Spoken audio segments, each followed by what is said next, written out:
본문의 말씀을 가지고 예수님의 제자가 되려면 이라는 제목으로 같이 은혜를 나누시겠습니다.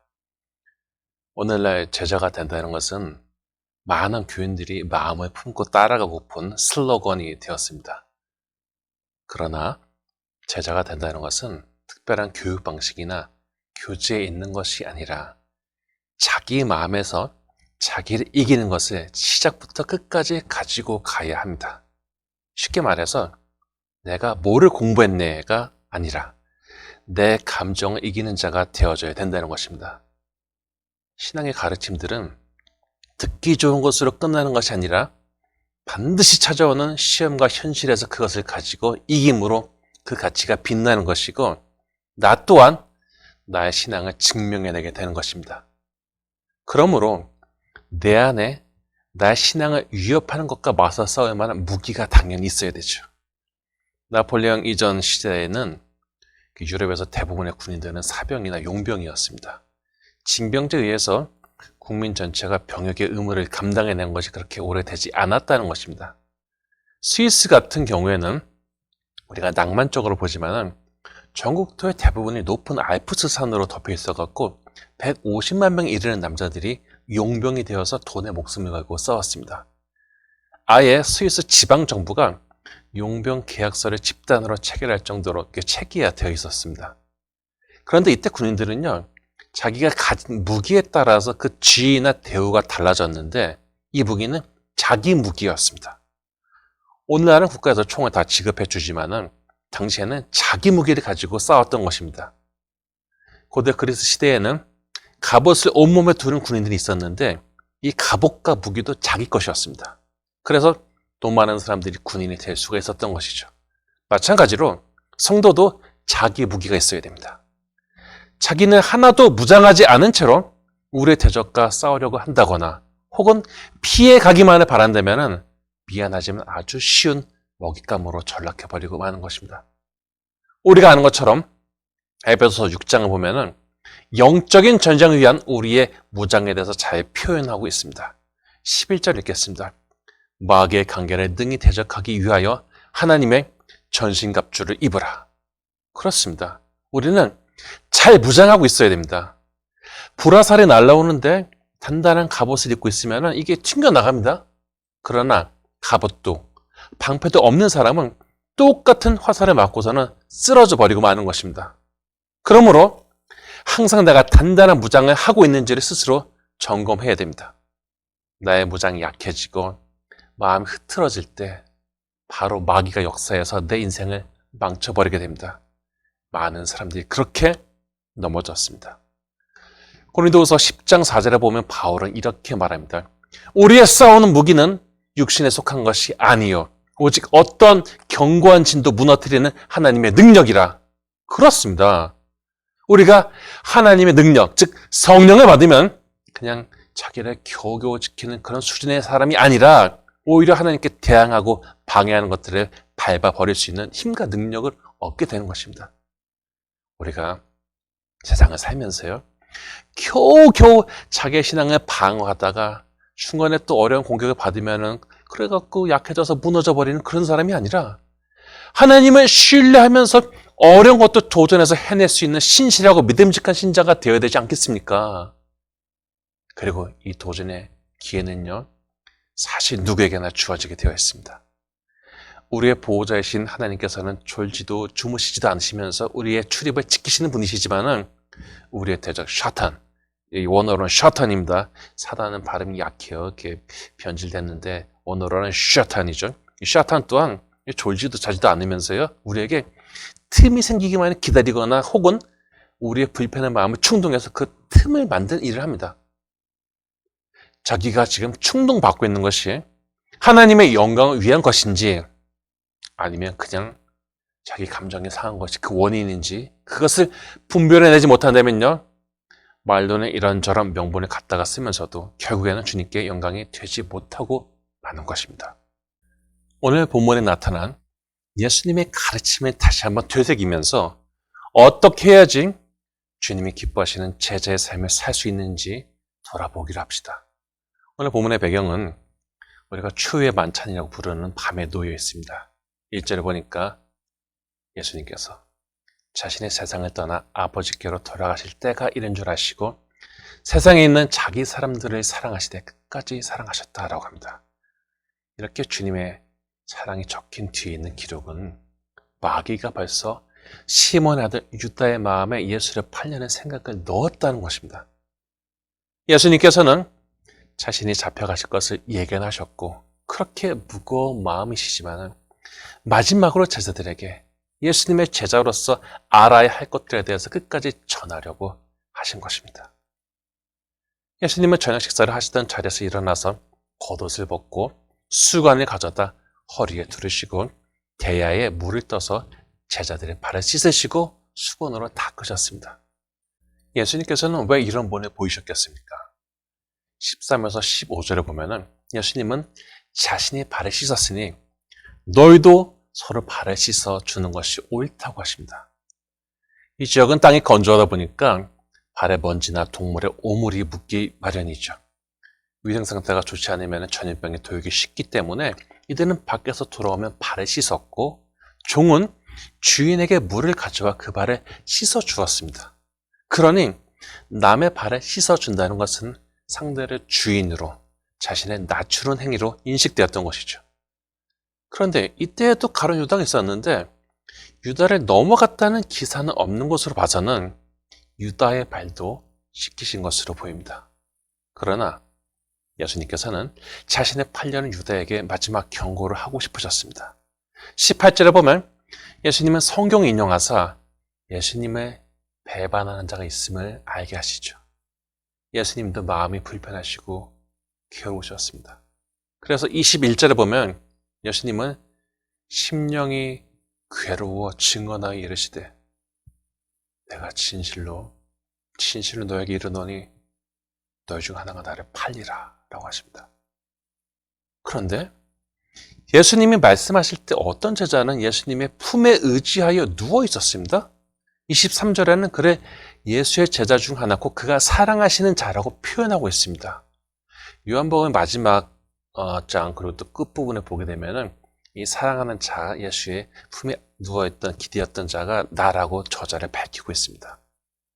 그러니까 어떤 사람은요 예수님께 상당히 친밀하고 사랑스럽게 굴었고 어떤 사람은 그 마음에 칼을 품고 있었던 것입니다. 베드로는 이 제자에게 머리짓을 해갖고 예수님이 말씀하신 이가 누구인지 묻도록 시킵니다. 그래서 이 제자가 주여 누구니까? 라고 묻습니다.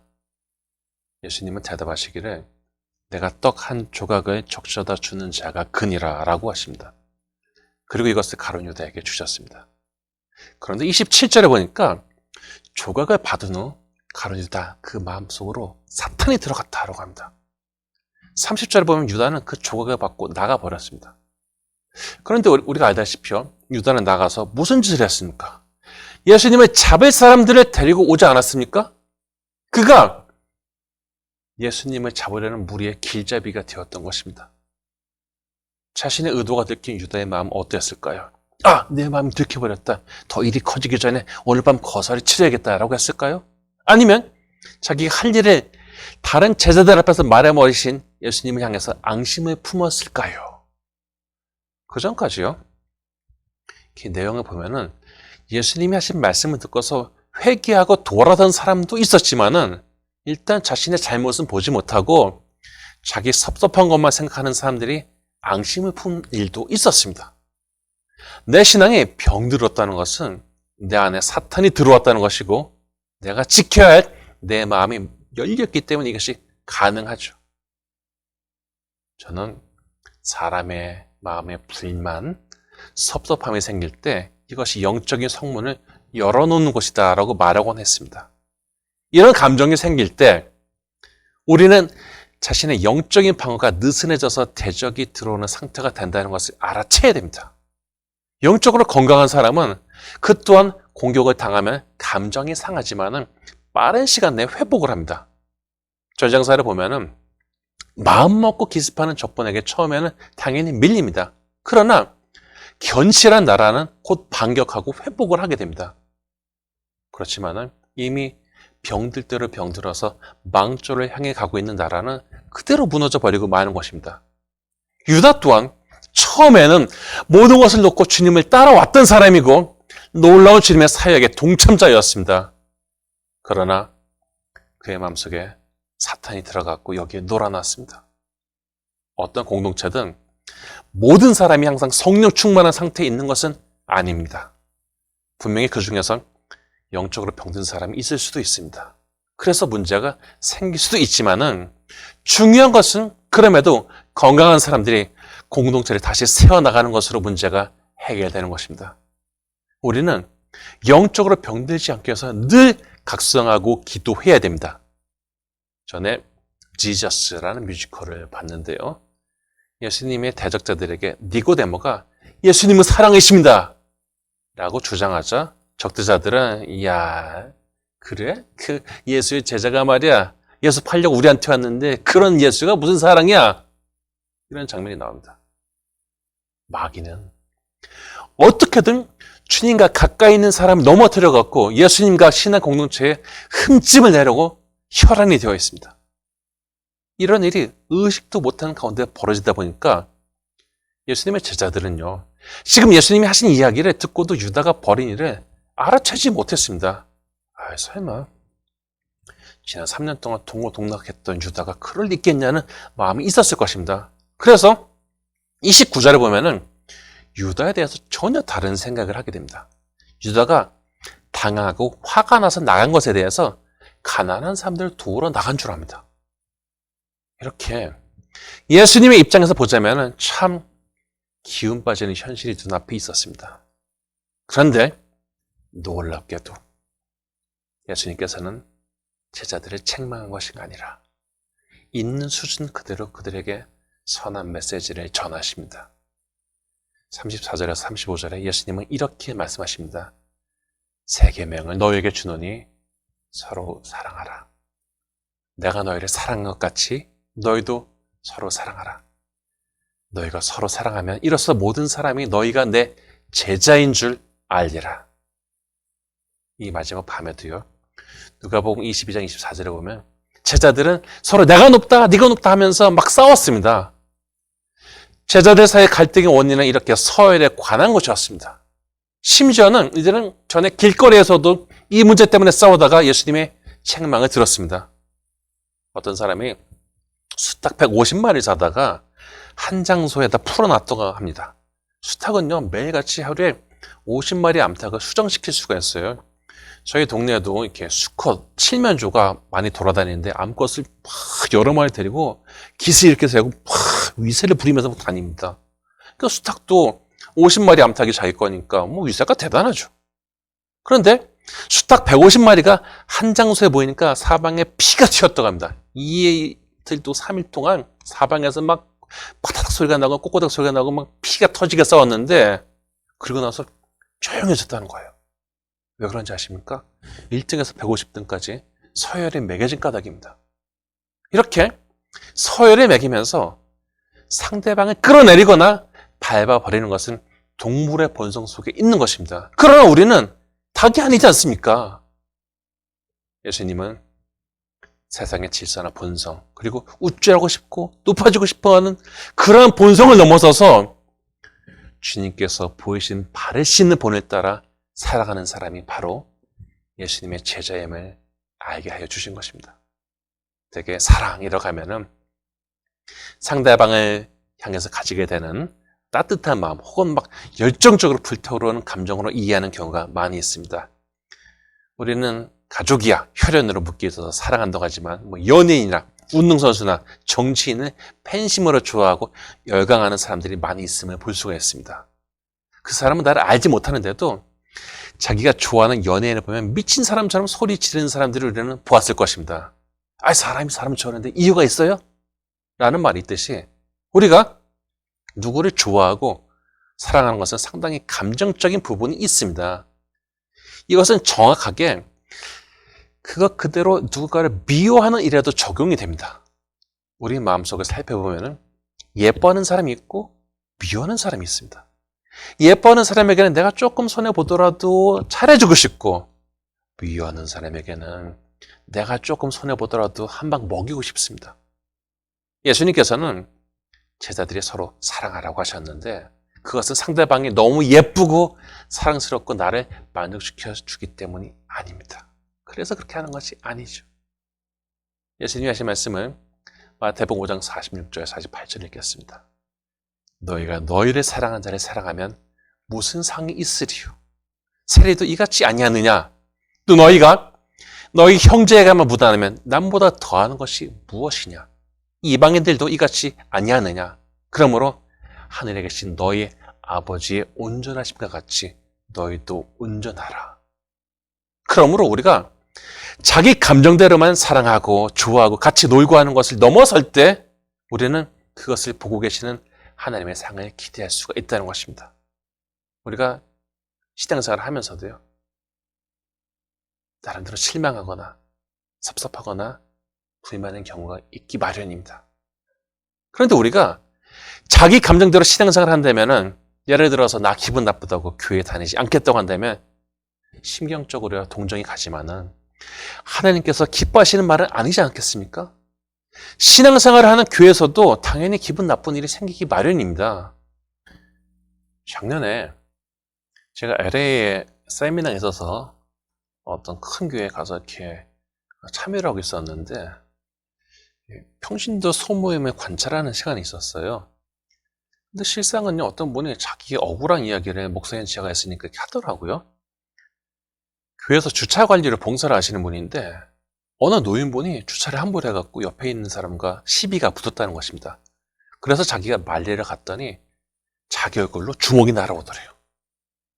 주님의 집을 위해서 봉사했는데 얼굴에 주먹이 날아왔다고 해봅시다. 기분이 어떻겠습니까? 이게 현실입니다. 선한 의도로 봉사하고 선한 의도로 희생하고 선한 의도로 수고하였는데도 욕을 먹을 수 있습니다. 내 기분으로 치자면요, 그 사람뿐만 아니라 전체를 욕하고 뒤돌아서고 싶습니다. 우리는 발을 씻으신 예수님의 나다지심을 생각하지만은 심지어는 자기를 팔아버리려는 마음속에 앙심과 불만이 가득한 가롯 유다의 발마다 씻으신 주님의 의도와 마음을 생각해야 됩니다. 우리가 아는 것처럼 유다는 가증스럽게 예수님을 잡으러 와서는 심지어 입맞춤까지 하려고 합니다. 그런데 순순하게 잡혀가시는 예수님을 보고 난 뒤 그에게도 심경의 변화가 일어나게 되죠. 자기가 무슨 짓을 하고 있는지를 나중에서야 깨달았던 것입니다. 마귀는 예수님의 제자 중에 한 사람을 이용해서 그 공동체에 흠집을 내고서는 이제는 자기는 빠지게 되니 유다는 자기가 저진 일 때문에 목숨을 끊고 맙니다. 결국 자기 감정에 함정에 잡혀서 마귀에게 이용당한 그는 오늘날에도 가장 저주받을 자의 대명사가 되었습니다. 반대로 이런저런 부족함에도 불구하고 기도의 자리에 있었던 제자들은 성령이 임하사 오늘날 어디를 가든지 존경받고 기림받는 대상이 되어 있습니다. 예수님의 말씀을 다시 한번 생각해 봅시다. 예수님은 자신의 제자들이 예수님의 제자인 것을 알리는 것이 이들이 서로 사랑하는 것으로 나타냄을 가르치셨습니다. 그런데 이런 사랑에 대해서 예수님께서는 내가 너희를 사랑한 것 같이 너희도 서로 사랑하라 라고 하셨습니다. 예수님께서는 자신의 목숨을 걸고 주를 위하겠다는 베드로의 말에 대해서 38절에 닭 울기 전에 3번 부인할 것을 예고하십니다. 우리가 아는 것처럼 예수님께서 십자가에 못 박히실 때 제자들은 충격을 받아서 대부분 다 숨어버렸습니다. 예수님은 그 제자들의 연약함, 부족함 다 알고 계셨습니다.